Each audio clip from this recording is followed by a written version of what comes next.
بسم اللہ الرحمن الرحیم، اللہ کے نام سے شروع جو بڑا مہربان نہایت رحم فرمانے والا ہے۔ محترم دوستو، کرۂ ارض پر عبادت کے لیے سب سے پہلا گھر جو بنایا گیا وہ کعبۃ اللہ ہے۔ کیا آپ جانتے ہیں کہ اللہ کا گھر زمین پر کب اور کیسے تعمیر کیا گیا؟ اور جب بیت اللہ اس جگہ موجود نہیں تھا تو اس وقت اس کی جگہ کیا تھا؟ سب سے پہلے کس نے اس گھر کو بنایا اور اس کا طواف کیا؟ کس پیغمبر نے خانہ کعبہ کو تعمیر کیا اور آج تک کتنی مرتبہ کعبہ کی تعمیر کی گئی تھی؟ اور ابھی جو موجود تعمیر ہے وہ کس شخصیت نے بنائی تھی؟ اور کس بادشاہ نے سب سے پہلے خانہ کعبہ پر غلاف چڑھایا تھا؟ اور یہ بھی کہ کعبہ شریف کے پردوں کو آگ کس نے لگائی تھی؟ کس نے سب سے پہلے کعبہ شریف میں سونے کا دروازہ لگایا تھا؟ محترم دوستو، خانہ کعبہ کے بارے مکمل اور مستند حقائق پر مبنی معلومات آپ جان سکیں گے۔ بس اتنی سی گزارش ہے کہ ویڈیو کو آخر تک ضرور دیکھیے گا۔ معزز دوستو، سب سے پہلے بیت اللہ شریف کی تعمیر کی سعادت فرشتوں نے حاصل کی۔ امام زین العابدین سے ایک آدمی نے پوچھا، بیت اللہ کا طواف کب سے ہو رہا ہے؟ آپ رضی اللہ تعالی عنہ نے فرمایا، اللہ تعالیٰ نے فرشتوں کو زمین پر اپنا خلیفہ بنانے کے بارے میں اطلاع دی تو انہوں نے عرض کیا، ہم آپ کی تسبیح و تحلیل کرنے والے ہیں اور آپ ایسے بشر کو خلیفہ بنا رہے ہیں جو زمین میں فساد پھیلائے گا اور خون بہائے گا۔ اللہ تعالیٰ نے فرمایا، جو میں جانتا ہوں تم نہیں جانتے۔ ناظرین محترم، فرشتوں کو اپنی عرض پر نہایت ہی شرمندگی ہوئی۔ انہوں نے حالت زاری میں عرش الہی کا 3 دفعہ طواف کیا۔ اللہ تعالیٰ نے ان پر خصوصی رحمت کرتے ہوئے عرش کے نیچے بیت المعمور بنا کر فرمایا، تم اس کا طواف کیا کرو، اور اس کا ہر روز 70,000 فرشتے طواف کرتے ہیں۔ ایک دفعہ طواف کرنے والے دوبارہ نہیں آتے۔ اس کے بعد فرشتوں سے فرمایا، اب تم زمین پر جاؤ، اس کی مثل و مقدار کے مطابق زمین پر میرا گھر بناؤ۔ اس طرح سب سے پہلے بیت اللہ شریف یعنی خانہ کعبہ کی تعمیر فرشتوں نے کی تھی۔ فرشتوں کی تعمیر کے بعد حضرت آدم علیہ السلام نے بیت اللہ شریف کو انہی بنیادوں پر تعمیر کیا تھا۔ حضرت عبداللہ ابن عباس روایت کرتے ہیں کہ جب اللہ تعالیٰ نے حضرت آدم علیہ السلام کو جنت سے نکالا اور زمین پر بھیج دیا تو ان کا سر آسمان سے لگتا تھا اور ان کے پاؤں زمین پر تھے، اور ان کو فرشتوں کی عبادت کی آواز سنائی دیتی تھی۔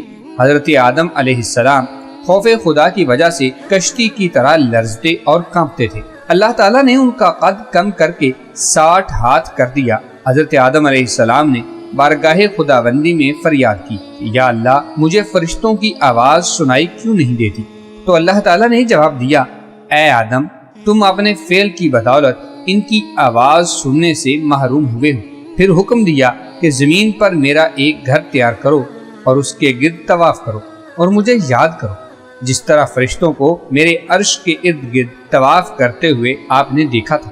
محترم دوستو، آدم علیہ السلام نے عرض کیا، اے میرے رب، میں یہ کام کیسے سر انجام دے سکتا ہوں، کیونکہ نہ میں اس جگہ سے واقف ہوں اور نہ میں اتنا قوی ہوں۔ پس اللہ تعالیٰ نے ایک فرشتہ مقرر کیا جو انہیں مغرب کی طرف لے گیا۔ آدم علیہ السلام کا جس کسی باغ پر سے گزر ہوتا اور وہ انہیں اچھا لگتا تو وہ کہتے، مجھے اسی جگہ چھوڑ دو، مگر فرشتہ نے کہا، تمہاری جگہ آگے ہے۔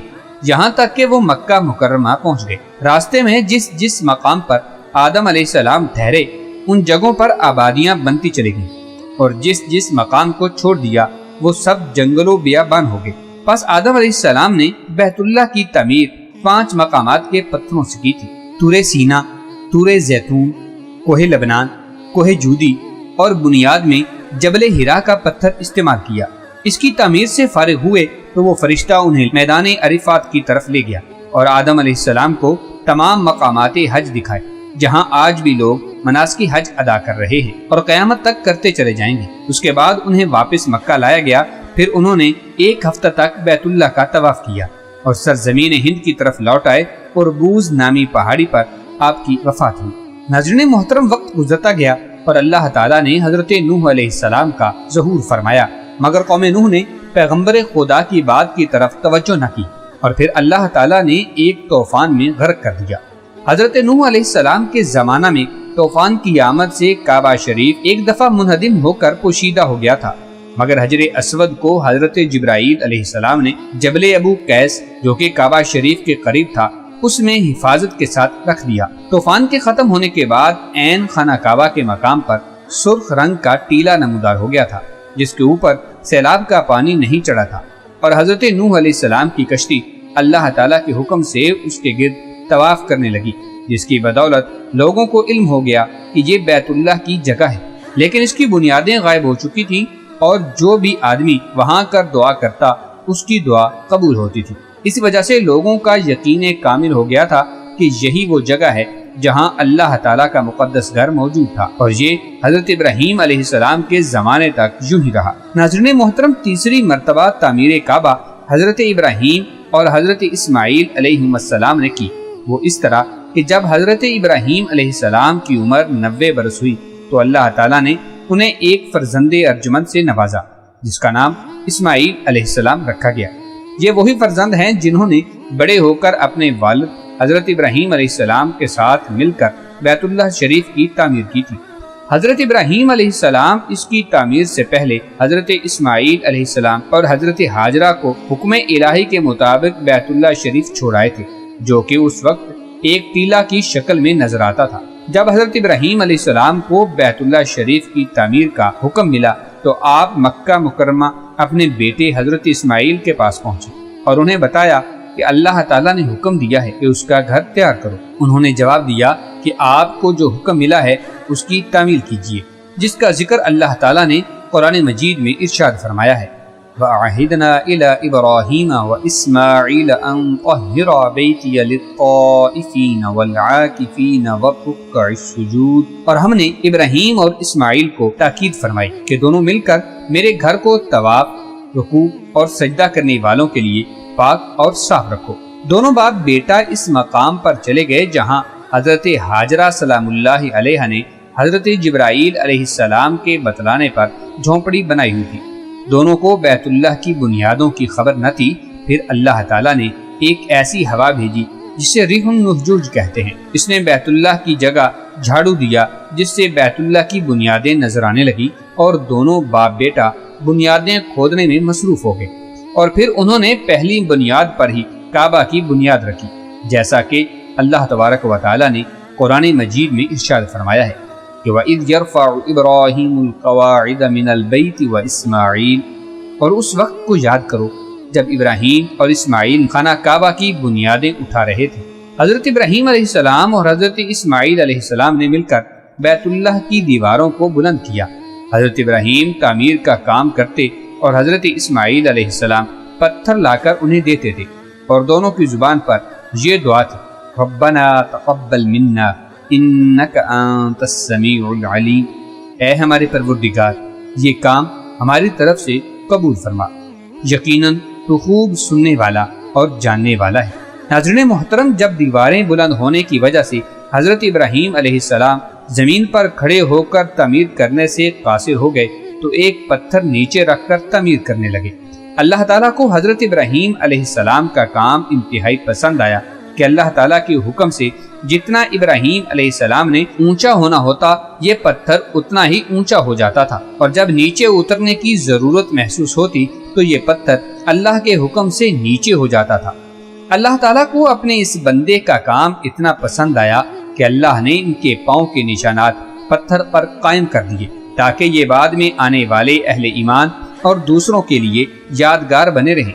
اسی پتھر کو مقام ابراہیم کے نام سے پکارا جاتا ہے، جس کے متعلق اللہ تعالیٰ نے قرآن مجید میں اس طرح ارشاد فرمایا ہے، وَاتَّخِذُوا مِن مَّقَامِ إِبْرَاهِيمَ مُصَلًّى، ابراہیم کے کھڑے ہونے کی جگہ کو مقام نماز بنا لو۔ محترم دوستو، حضرت ابراہیم اور اسماعیل نے بیت اللہ شریف کی تعمیر 5 پہاڑوں کے پتھروں سے کی تھی، طور سینا، طور زیتا، جبل لبنان، جبل جودی اور جبل ہیرا۔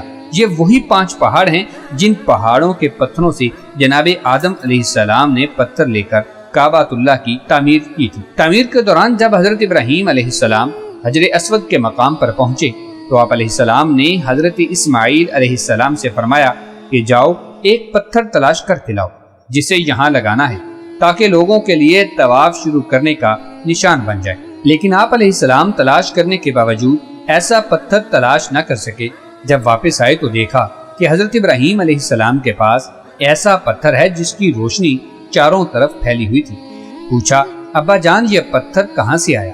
حضرت ابراہیم علیہ السلام نے فرمایا، اسے وہ لایا ہے جس نے مجھے تجھ پر بھروسہ کرنے سے بے نیاز کر دیا، یعنی جبرائیل علیہ السلام یہ پتھر لائے ہیں۔ محترم دوستو، یہ بات یاد رہے کہ ابراہیم علیہ السلام نے کعبہ شریف کی جو تعمیر کی تھی اس کا چھت نہیں تھا، اس کا دروازہ زمینی سطح کے برابر تھا۔ حجر اسود اس قدر سفید تھا کہ اس کی روشنی مشرق سے مغرب اور شمال سے جنوب تک پھیلی ہوئی تھی۔ اس کے سیاہ ہو جانے کی وجہ یہ ہوئی کہ دور جاہلیت اور دور اسلام میں یہ کتنی دفعہ آگ کی لپیٹ میں آیا۔ محترم دوستو، حجر اسود کے بارے میں آتا ہے کہ یہ جنت سے لایا گیا پتھر تھا۔ اس کی فضیلت پہلے سے تھی، مگر جب رسول کریم صلی اللہ علیہ وسلم نے اس کو بوسہ دیا تو اس کی عظمت و قدر کا اظہار ہر سو ہو گیا۔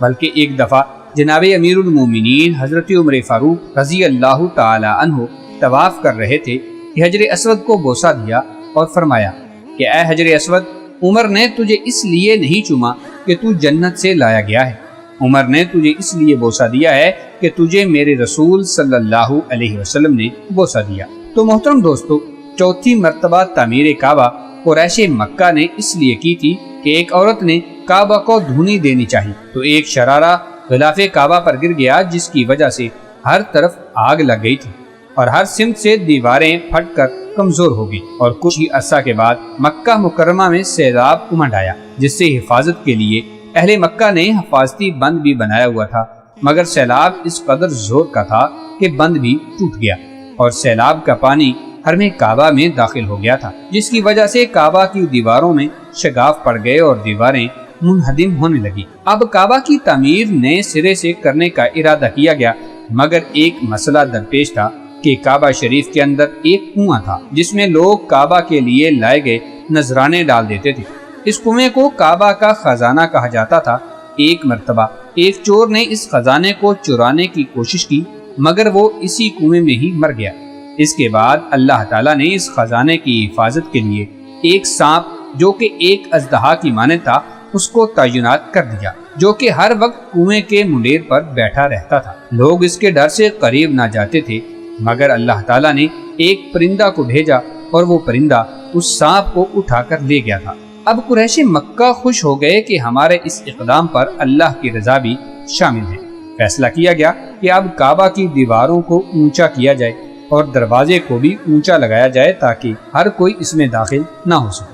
کعبہ کی تعمیر میں تمام قریشی قبائل نے اپنے اپنے طور پر الگ الگ پتھر جمع کیے، جس میں اللہ کے رسول صلی اللہ علیہ وسلم بھی اپنی مبارک گردن پر پتھر رکھ کر دھوتے رہے۔ پھر کعبہ کی تعمیر شروع کی۔ جب عمارت حجر اسود تک اونچی ہو گئی تو ان میں حجر اسود کو نصب کرنے کا جھگڑا شروع ہو گیا۔ جھگڑا اس نوبت تک پہنچ گیا کہ تمام قبائل نے ایک دوسرے پر تلواریں سونت لی۔ 4-5 دن اسی جھگڑے میں گزر گئے۔ اس وقت قریش میں سب سے بزرگ شخص مغیرہ بن عبداللہ بن عمر بن مخزوم تھے۔ انہوں نے تجویز پیش کی کہ اس شخص کو فیصل مان لو جو کل صبح سب سے پہلے مسجد حرام میں داخل ہو۔ سب اس بات پر راضی ہو گئے۔ اگلے دن سب سے پہلے مسجد میں داخل ہونے والے رسول اللہ صلی اللہ علیہ وآلہ وسلم تھے۔ سب کہنے لگے یہ امانت دار شخص ہے، ہم اس کے فیصلے پر راضی ہیں۔ جب آپ نبی کریم صلی اللہ علیہ وسلم نے تمام صورتحال دیکھی تو فرمایا میرے پاس ایک کپڑا لاؤ۔ جب کپڑا لایا گیا تو آپ صلی اللہ علیہ وسلم نے اپنے دستے مبارک سے حجر اسود اس میں رکھا اور فرمایا ہر قبیلہ اس کپڑے کا کوئی نہ کوئی کنارہ پکڑ لے، پھر سب مل کر اٹھاؤ۔ جب سب اصل جگہ پر پہنچے تو آپ علیہ الصلوۃ والسلام نے اپنے دستے مبارک سے حجر اسود کو اس کی جگہ پر نصب فرما دیا، اور یوں اللہ کے رسول صلی اللہ علیہ وسلم نے ایک بہت بڑے مسئلہ کو امن و محبت کے ساتھ حل فرما دیا۔ محترم ناظرین، کئی سال گزرنے کے بعد ایک دفعہ پھر خانہ کعبہ کو گرانے کا ارادہ کیا گیا۔ ہوا کچھ یوں تھا کہ واقعہ کربلا کے بعد اہل حجاز نے عبداللہ بن زبیر کو اپنا خلیفہ نامزد کیا، مگر یزید ملعون نے انہیں مطیع و فرمانبردار کرنے کے لیے حسین بن نمیر کی سپہ سالاری میں ایک بھاری لشکر مکہ مکرمہ کی طرف روانہ کیا اور جنگ و جدال کا سلسلہ شروع کر کے سنگ دلی کا مظاہرہ کر دیا۔ اس نے کوہ ابو قیس پر منجنیق نصب کر کے اس گھر یعنی بیت اللہ پر گندک اور دیگر آتش گیر مادے پھینکنے شروع کر دیے۔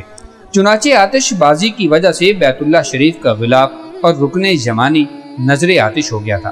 حضرت عبداللہ بن زبیر نے 3 دن استخارہ کرنے کے بعد کعبہ کو بالکل زمین کے برابر کر دیا اور حضرت ابراہیم علیہ السلام کی بنیاد کو بھی کھدوا لیا اور نئی تعمیر انہی بنیادوں پر کروائی۔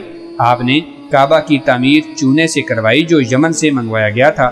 جب آپ تعمیر سے فارغ ہو گئے تو آپ نے اس کے اندر مشک بھروایا اور دیواروں کو باہر کی جانب سے مشک سے لیپ دلوا دیا اور کتان مصری کا غلاف چڑھوا دیا۔ اس دن بہت سے غلام آزاد کیے گئے اور بہت سے اونٹ اور بکریاں ذبح کی گئی تھی۔ حضرت ابن زبیر رضی اللہ تعالی عنہ اور بہت سے قریش ننگے پاؤں مسجد عائشہ پہنچے اور عمرے کا احرام باندھا کہ اللہ تعالیٰ نے انہیں ابراہیمی تعمیر پر تعمیر کی سعادت بخشی ہے۔ اس طرح 5ویں مرتبہ تعمیر کعبہ کا شرف انہی کو ملا ہے۔ 6ٹھی مرتبہ کی تعمیر عبد الملک بن مروان اموی خاندان کا چشم و چراغ تھا۔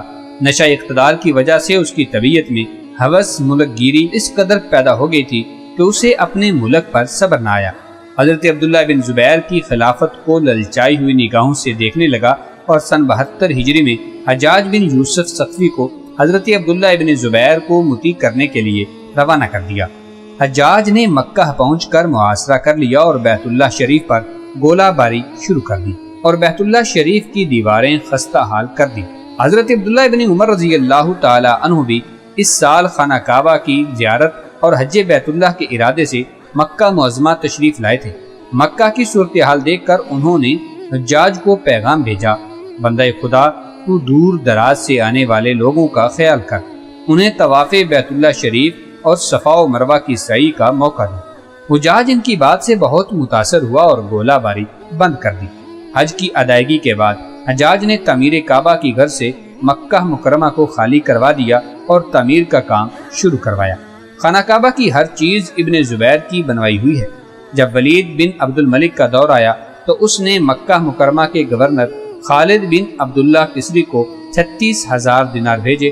اس نے کعبہ کے دروازے پر نالے اور اندرونی ستونوں پر سونے کے پترے چڑھا دیے۔ ولید بن عبد الملک وہ پہلے خلیفہ تھے جس نے بیت اللہ میں سونے کا کام کروایا تھا۔ 7ویں اور آخری تعمیر کا شرف سلاطین آل عثمان سے سلطان مراد رابع ابن سلطان احمد کو نصیب ہوا۔ کعبہ میں سیلاب کے باعث کعبہ کی شامی اور غربی دیوار اور چھت کا کچھ حصہ گر گیا تھا۔ سلطان مراد نے تعمیر کعبہ کا حکم دیا اور اس کی تعمیر 1040 عیسوی میں مکمل ہوئی۔ جس طرح حجاج نے بنوائی تھی اسی طرز پر سلطان مراد نے بنوائی۔ سلطان مراد کی تعمیر موجودہ دور تک باقی ہے۔ ناظرین محترم، ہارون الرشید نے اپنے زمانہ میں حضرت امام مالک سے فتویٰ دریافت کیا کہ میں خانہ کعبہ کو کلی طور پر منہدم کر کے از سر نو حضرت عبداللہ ابن زبیر کی بنیادوں پر تعمیر کر سکتا ہوں؟ تو آپ رضی اللہ تعالیٰ عنہ نے فرمایا، بالکل نہیں، ایسا کرنے کی اجازت نہیں ہے۔ اسے بادشاہوں کا کھلونا نہ بنواؤ، جب چاہا مسمار کر دیا اور جب چاہا تعمیر کر لیا۔ اب قرب قیامت تک یوں ہی محفوظ رہے گا۔ یاجوج ماجوج کے خروج کے بعد ایک شکی القلب حبشی اس کی دیواروں پر حملہ آور ہوگا۔ رسول اللہ صلی اللہ علیہ وسلم نے فرمایا کہ ایک پتلی پنڈلیوں والا حبشی خانہ کعبہ کو مسمار کرے گا۔ اس کے بارے میں مکمل تفصیل ایک نئی ویڈیو میں بتائی جائے گی۔ ناظرین محترم، چند سال قبل خانہ کعبہ کا سونے کا دروازہ بنوانا سعودی عرب گورنمنٹ کے لیے بڑے اعزاز کی بات تھی۔ خانہ کعبہ کا سونے کا دروازہ پاکستانی کاریگروں کی زیر نگرانی تیار ہوا۔ سلطان مراد کی تعمیر آخری تعمیر ہے جو اس وقت تک اہل ایمان کی دیدہ دل کو منور کر رہی ہے۔ محترم دوستو، فرمان مصطفیٰ ہے، مومن کا قلب عرش الہی ہے۔ مومن کا قلب دراصل خانہ کعبہ ہے جس کا اصل مسکن خود اللہ تعالیٰ کی ذات ہے۔ جب دل ہر طرح کی خواہشات سے آزاد ہو جائے تو یہ کعبہ بن جاتا ہے۔ حضور علیہ الصلوۃ والسلام نے حضرت عمر رضی اللہ تعالیٰ عنہ سے فرمایا، اے عمر، یقین جانو کہ خانہ کعبہ انسان کا دل ہے، پس کعبہ دل کا حج کرنا چاہیے۔ حضرت عمر نے عرض کیا، یا رسول اللہ صلی اللہ علیہ وسلم، کعبہ دل کا حج کس طرح کیا جاتا ہے؟ حضور علیہ الصلوۃ والسلام نے فرمایا کہ انسان کا وجود ایک چار دیواری کے قائم مقام ہے۔ اگر اس چار دیواری میں سے شک، وہم اور غیر اللہ کا پردہ دور کر دیا جائے تو دل کے صحن میں خدا کی ذات کا جلوہ نظر آئے گا۔ حج کعبہ کا یہی مقصد ہے۔ اللہ تعالیٰ سے دعا ہے کہ اللہ تعالی ہمیں حج بیت اللہ کرنے کی سعادت نصیب فرمائے اور ہمیں کعبۃ اللہ اور روضۃ الرسول صلی اللہ تعالی علیہ وسلم کی زیارت کرنے کی توفیق عطا فرمائے، آمین ثم آمین یا رب العالمین۔ امید ہے کہ آپ کو یہ ویڈیو پسند آئی ہوگی۔ ویڈیو کو لائک کرتے ہوئے چینل کو سبسکرائب کر لیجیے گا۔ ملتے ہیں ایک نئی دلچسپ معلوماتی ویڈیو کے ساتھ۔ اللہ تعالی ہم سب کا حامی و ناصر ہو، آمین ثم آمین۔